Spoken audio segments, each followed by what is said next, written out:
Las decisiones en materia sanitaria para contener al COVID-19 en nuestro país avanzan, según el ministro Juan Carlos Ceballos, ministro de Salud. Pero ¿cuáles son estas acciones que ha tomado el gobierno central durante este primer mes de combate a la pandemia? Lo vamos a conversar a continuación en nuestra siguiente entrevista. La noticia requiere profundidad. En Notimundo están los protagonistas de la noticia. Y saludamos al doctor Juan Carlos Ceballos, ministro de Salud. Ministro, muy buenas tardes. Gracias por acompañarnos. Con mucho gusto. Buenas tardes también. Ministro, como lo dije anteriormente, el gobierno ha tomado algunas acciones para la lucha contra el coronavirus en nuestro país y una de ellas ha sido aumentar el número de pruebas que se toman. Sin embargo, más de 12,000 pruebas se encuentran aún pendientes de las más de 32,000 que han sido tomadas. ¿Se va a poder cumplir con el pedido que realizó el presidente de la República, Lenín Moreno, de que estas sean procesadas hasta mañana miércoles? Sí, vamos a cumplir con eso. Tuvimos varias dificultades técnicas respecto al procesamiento de los datos, como ustedes conocen, pero hasta el día de mañana se van a cumplir con la meta, con el ofrecimiento del presidente.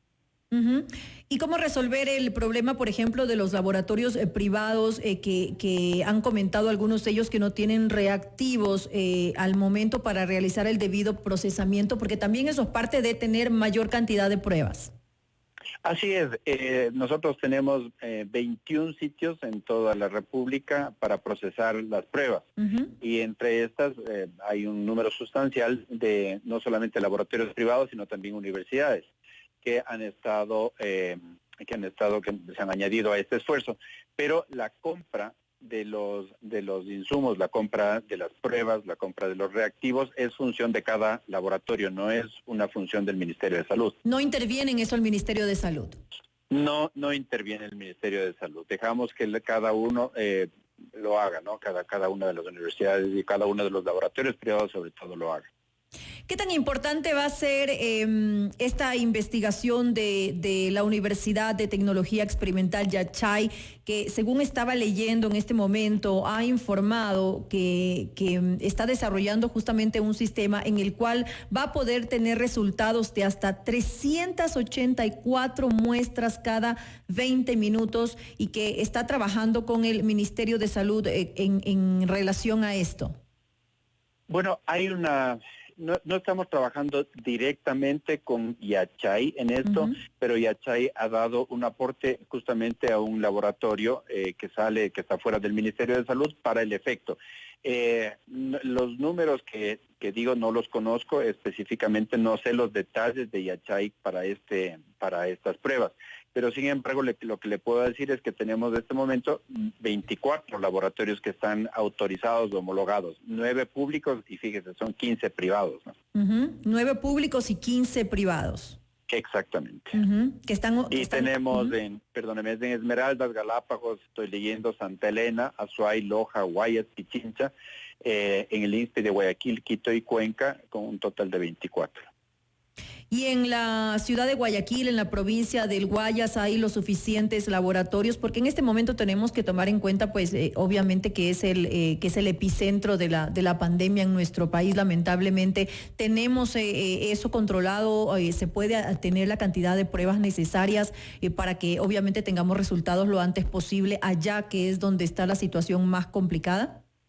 Sí, en realidad Guayaquil ha sido la preocupación mía desde que asumí el cargo, tanto que trasladé el Ministerio de Salud Pública a Guayaquil. Así es. Pero nosotros hemos hecho los siguientes esfuerzos en términos del procesamiento de las pruebas. Tenemos una nueva máquina que está dada en comodato para el INSPE de Guayaquil, en el que se pueden procesar 1,440 pruebas, de eso lo he repetido, y también hemos hecho algunas concesiones con otros laboratorios, tanto privadas como algunas universidades locales. No en Guayas específicamente, pero en la provincia de Santa Elena tenemos un convenio con un laboratorio que nos procesa muy rápidamente las muestras. Y es de ese laboratorio que ha estado trabajando con Yachay para mejorar no solamente el procedimiento, sino también el reporte de las pruebas. Que es lo que estábamos conversando hace un momento. Para poder dar paso a la siguiente fase, esta fase de semáforos de la cual ha hablado el COE nacional, es importante estar claros en la situación que vive cada localidad a nivel nacional, en base a parámetros, obviamente, de la realidad local. Pero al momento parece que aún no hay esa claridad. Se estaba hablando de un muestreo probabilístico en determinadas localidades. ¿Cómo se está realizando esto y dónde se lo está haciendo? Ya, el plan es un plan nacional. Este plan nacional implica que nosotros vamos a realizar muestras probabilísticas, vamos a tomar muestras y aplicar una encuesta, que es la otra parte importantísima, la aplicación de la encuesta para entender cuál fue la fuente de contagio, cuál es el círculo personal y de trabajo al que la persona afectada se mueve, etcétera, etcétera. La vamos a realizar en cada uno de los cantones de las 24 provincias del país. ¿Qué hemos hecho hasta este momento? Hemos terminado Babahoyo, continuamos haciendo Guayaquil y desde el día de mañana vamos a empezar en Quito. Y luego hay todo un plan que se va a ir a las otras provincias. La prioridad son obviamente las ciudades y las provincias, los cantones de aquellas provincias que están más afectadas. Los más afectados. Hablemos, por ejemplo, de Manabí y Azuay, que son los siguientes pasos. Sin embargo, cuando se aplique el semáforo, en el momento en que lo considere necesario el COE nacional, pues obviamente lo que se va a tomar en cuenta es quienes tienen menor cantidad de casos de contagios. Pero para esto, obviamente, considero que también sería importante que se hagan estas pruebas porque que no vayan a haber sorpresas dando un semáforo naranja o un semáforo en verde en algún momento, eventualmente, y hayan, pues, obviamente casos que no son de conocimiento y que pues podría traer como consecuencia un brote del COVID-19. Exactamente, mire, nadie puede garantizar que no hayan más brotes, pero que esos brotes, lo que nosotros estamos procurando es que esos brotes sean pequeños, que sean manejables, que nosotros podamos identificarles, que podamos ofrecerles no solamente la asistencia en la fase prehospitalaria, sino eventualmente, si se requiere, la hospitalización y, ojalá no, cuidados intensivos de manera de evitar el mayor número de muertes. Pero para eso nosotros necesitamos datos claros, datos probabilísticos, datos científicamente realizados para que se justifique estos pasos. Entonces, son dos puntos extremadamente importantes. El primero, la identificación de los casos. El segundo es cuál porcentaje de la población está inmune. Eso quiere decir que ha desarrollado sus anticuerpos y por lo tanto puede reintegrarse a la actividad laboral, no a la actividad social, a la actividad laboral, porque necesitamos ya pasar esta fase, obviamente, como usted comprenderá. Y la otra es identificar cuáles son las poblaciones a riesgo que viven en determinada comunidad. Las poblaciones vulnerables, eso es el grupo, por ejemplo, 65 años. Exactamente, de manera que de una manera ordenada, organizada y conjuntamente con los GATS, con las alcaldías, nosotros podamos ofrecerles a esas personas la asistencia que se requiere. Esas son las fases. También es importante señalar que en esta fase las empresas privadas, las empresas públicas van a ser tomadas en cuenta a través de ese sistema en el cual vamos a seleccionar, vamos a hacer un tamizaje, vamos a hacer un triaje de aquellos trabajadores que pueden o no pueden ingresar o aislarse, según sea el caso. Pero todo esto tiene que estar sustentado, como usted comprenderá, con el más riguroso rigor científico. Por ejemplo, ahora que se va a hacer ese plan piloto del sector de la construcción, lo que se haría es realizar pruebas a las personas que van a reactivar su trabajo en ese sector. Correcto, eso es importante, pero no son solamente las pruebas. Quiero de nuevo recalcar en el asunto de que hay necesidad de hacer esta especie de historia clínica pequeña, de esta encuesta pequeña, de hacer saber a través de las preguntas, a través de un cuestionario, cuáles fueron esas relaciones, cuál es los datos demográficos, cómo se asocian a un resultado o no. Y luego la otra cuestión que hay que quedar claro es la importancia que tiene que las personas que se reintegren a su situación laboral, a su actividad laboral, tienen que mantener ciertas indicaciones que son absolutamente importantes. Por ejemplo, el uso de las mascarillas, el uso del alcohol, el lavado frecuente de las manos y el distanciamiento entre personas que están trabajando.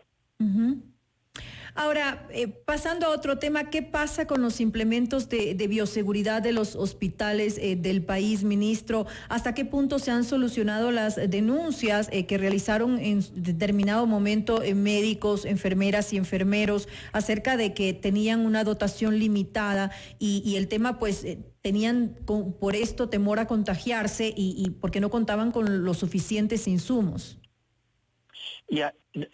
Una de las preocupaciones más grandes que he tenido y es uno de los ejes de acción del ministerio, siendo uno el talento humano, la otra infraestructura, ampliación de camas, etcétera. La otra en realidad ha sido la parte de los insumos y cómo estamos manejando eso.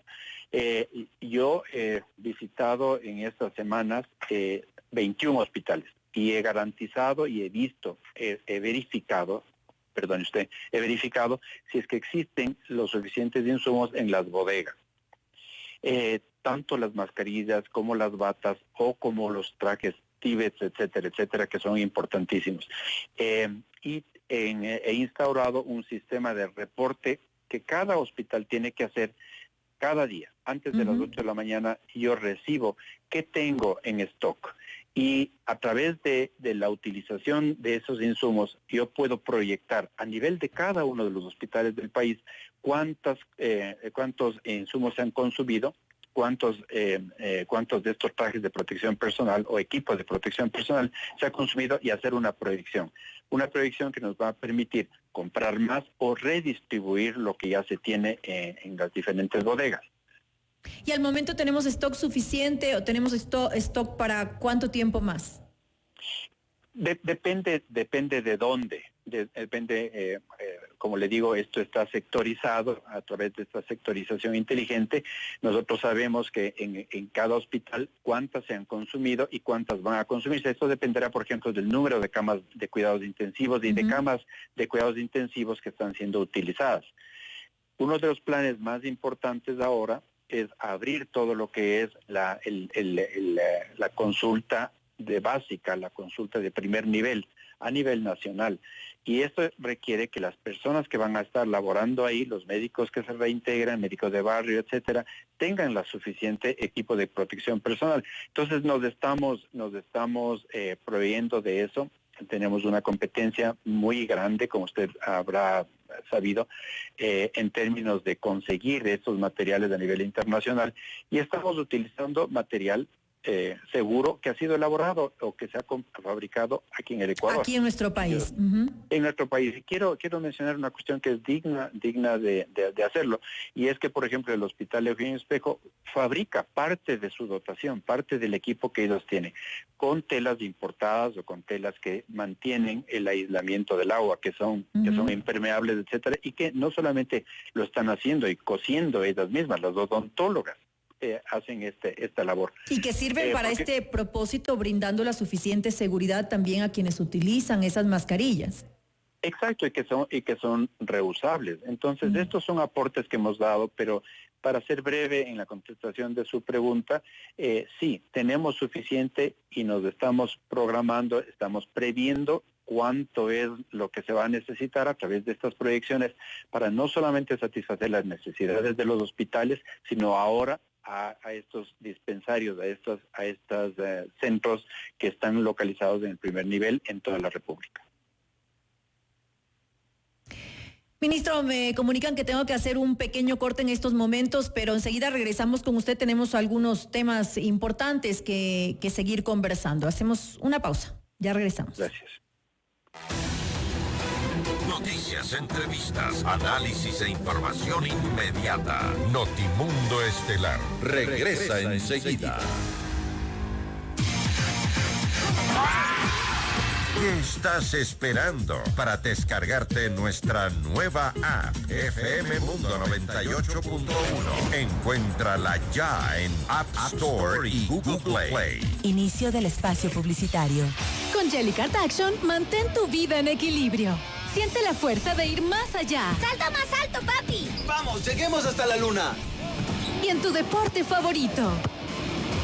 ¡Aro triple! Con Jellycart Action y ejercicios de resistencia recupera tu fuerza y masa muscular. Porque lo que te gusta define tu mundo. Con Jellycart, que tu mundo no pare.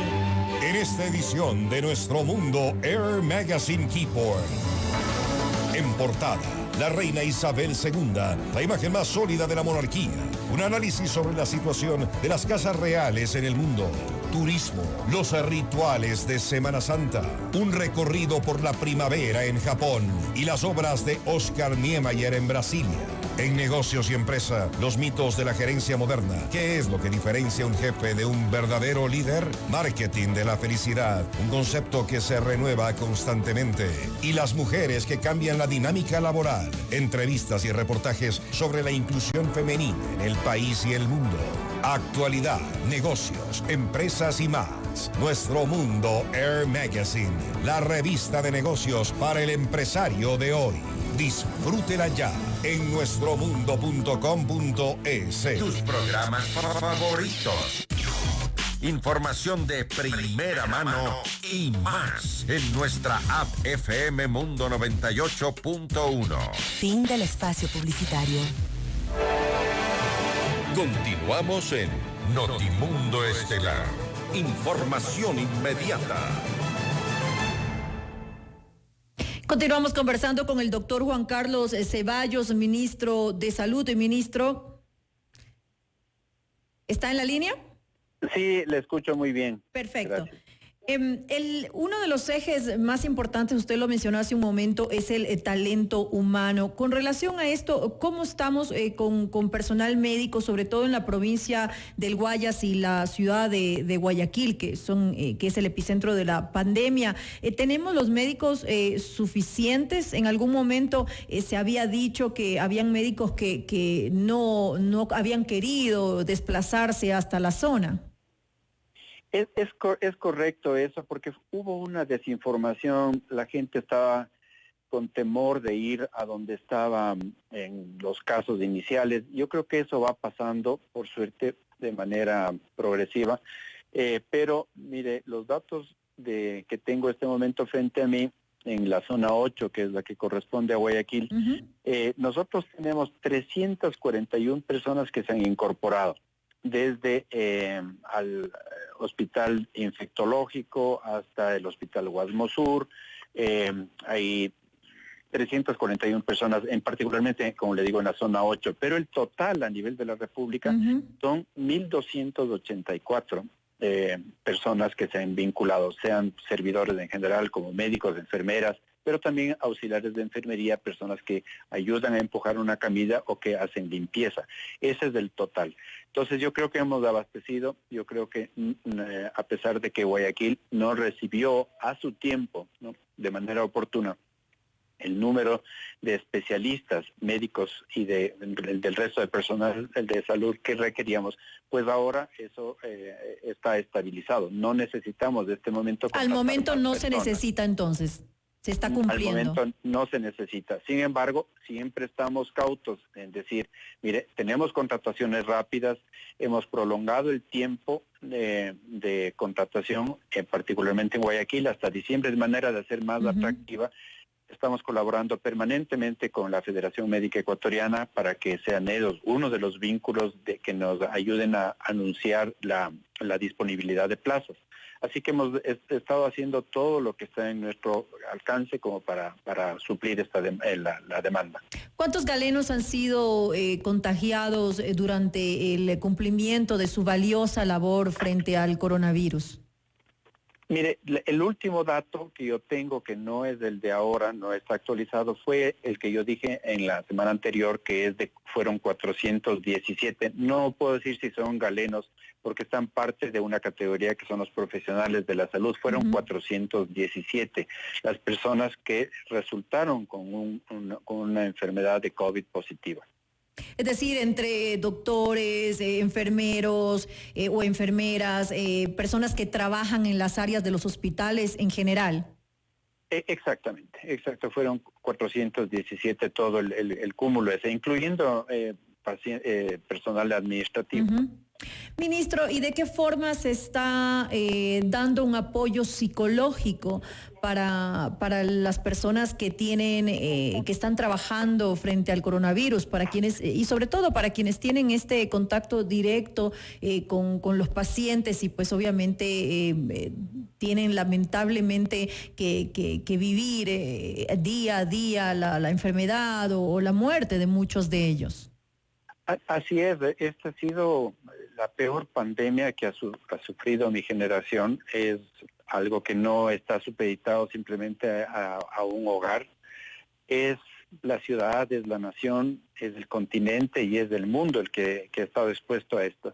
Y el sufrimiento de ver perder un ser querido, perder un paciente, con una imposibilidad terrible que es aquella de que los médicos no tenemos suficientes recursos como para actuar. No hay un tratamiento definido para el virus, hay un tratamiento para mitigar, para mejorar las condiciones o las causas de lo que causa el virus, las enfermedades que causa el virus o las lesiones que causa el virus, pero no hay un tratamiento particular para el virus. Tenemos alguna información de que son virus o medicamentos que están a nivel experimental y que los estamos haciendo todo lo posible para traerlos.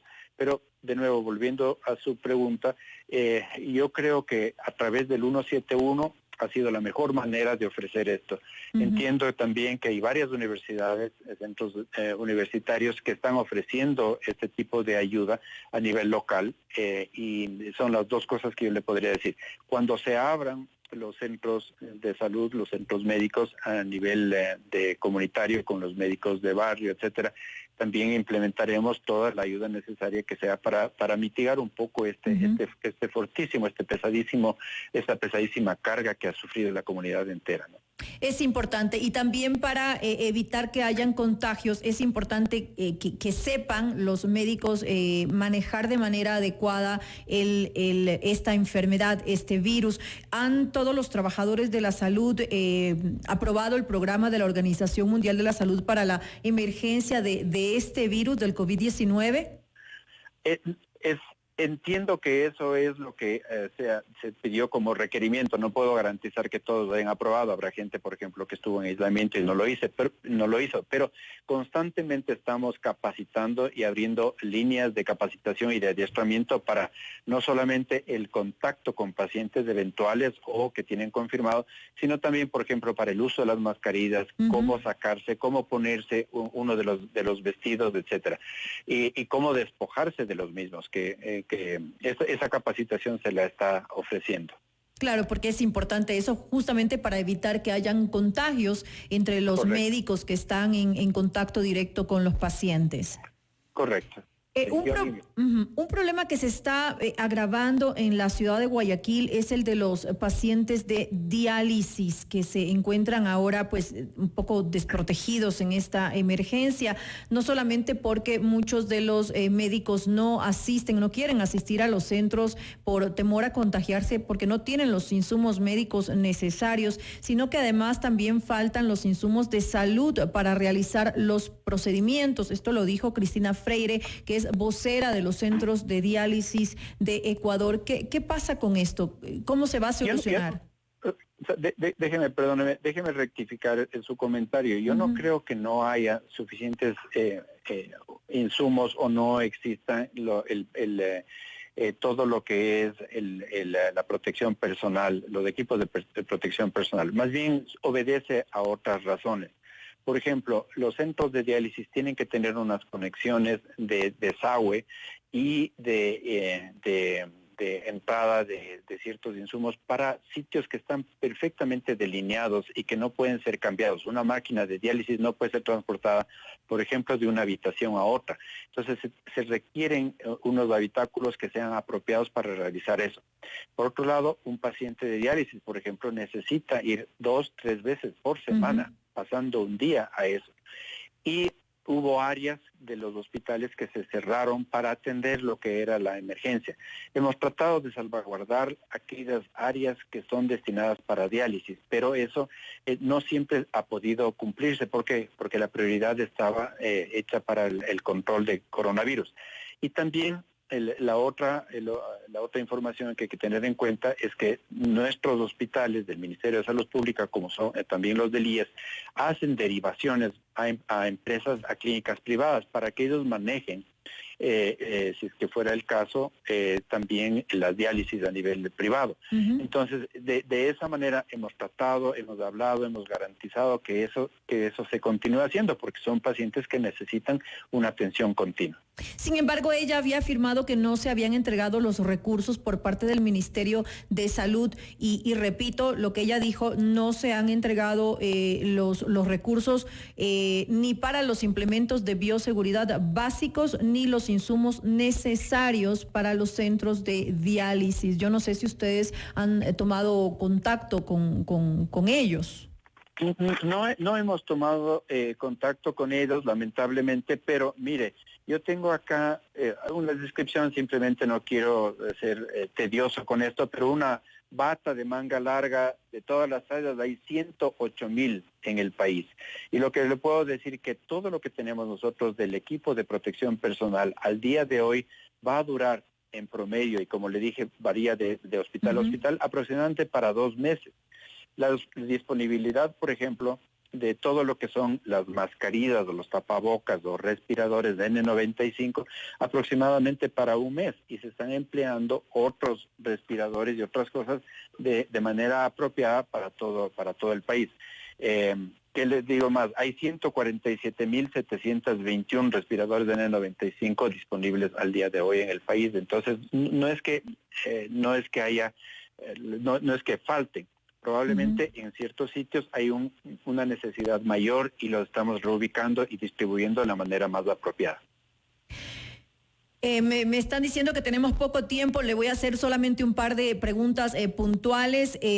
Una de ellas es qué decir de la denuncia de la alcaldesa de Guayaquil, Cintia Viteri, con relación a que se estaría esperando una curva de contagios, que la curva de contagios siga subiendo en la ciudad de Guayaquil para que alcance una inmunidad de rebaño. Para comenzar, explíquenos un poco inicialmente de qué se trata este concepto.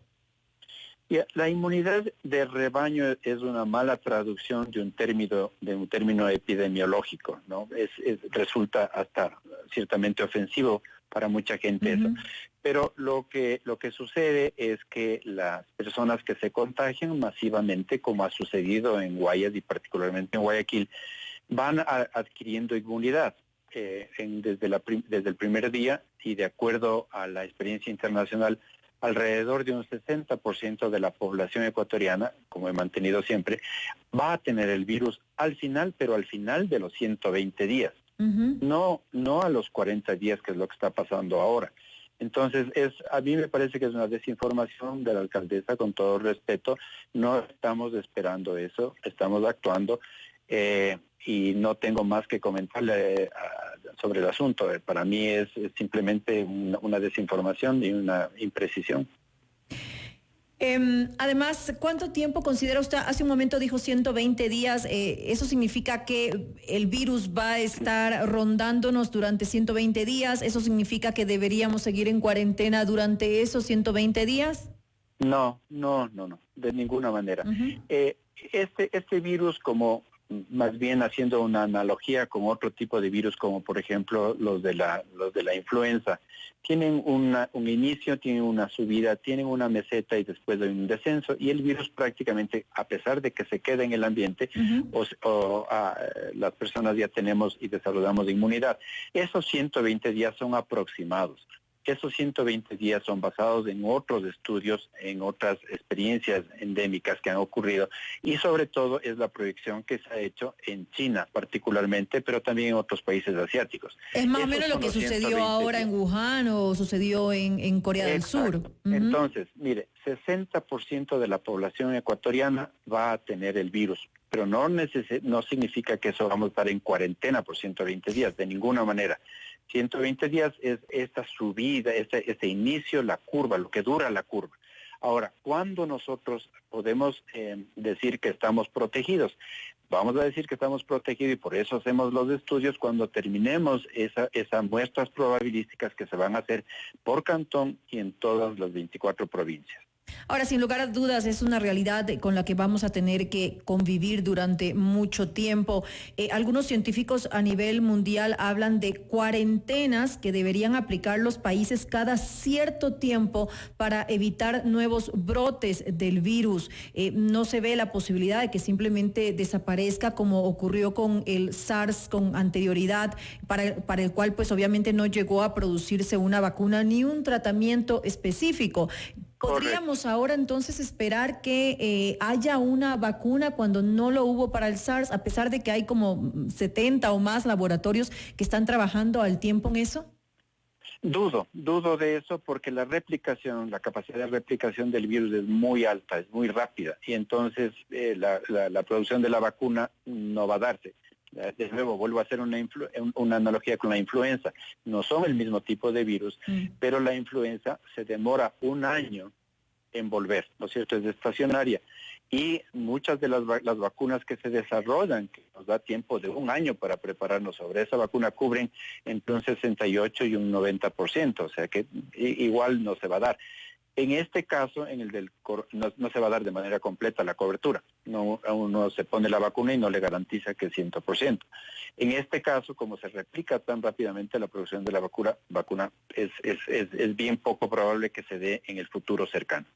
¿En el futuro cercano o que se vaya a dar en algún momento? Vea, la verdad es que, como usted ha dicho, de este virus sabemos poco, está recientemente llegado. No hay una cura, no hay un tratamiento y la vacuna la veo de una manera muy pesimísticamente el desarrollo de una vacuna a corto plazo. Bueno, con esta mala noticia finalizamos la entrevista. Doctor Juan Carlos Ceballos, ministro de Salud, gracias por habernos acompañado en este espacio. Con mucho gusto, pero no me gusta dejar una entrevista con un sentido negativo. Mire, si nosotros seguimos haciendo lo que estamos haciendo, guardarnos en casa y poco a poco vamos levantando las medidas de mitigación de este aislamiento social, y si seguimos con estas medidas de la lavada de las manos, del uso del alcohol, limpiada de las superficies y el uso de la mascarilla, guardando las distancias, vamos a salir adelante. Menos personas van a morir, menos personas van a necesitar hospitalizarse. Depende de todos nosotros entonces. Depende de todos nosotros y nosotros como gobierno tenemos la obligación de garantizar que aquellas que se enferman con los brotes pequeñitos que van a venir después estén bien cuidados, puedan ser hospitalizados y puedan recibir el cuidado intensivo si es que el caso lo requiere. Ministro, gracias por acompañarnos nuevamente, que tenga una muy buena noche. Buenas noches.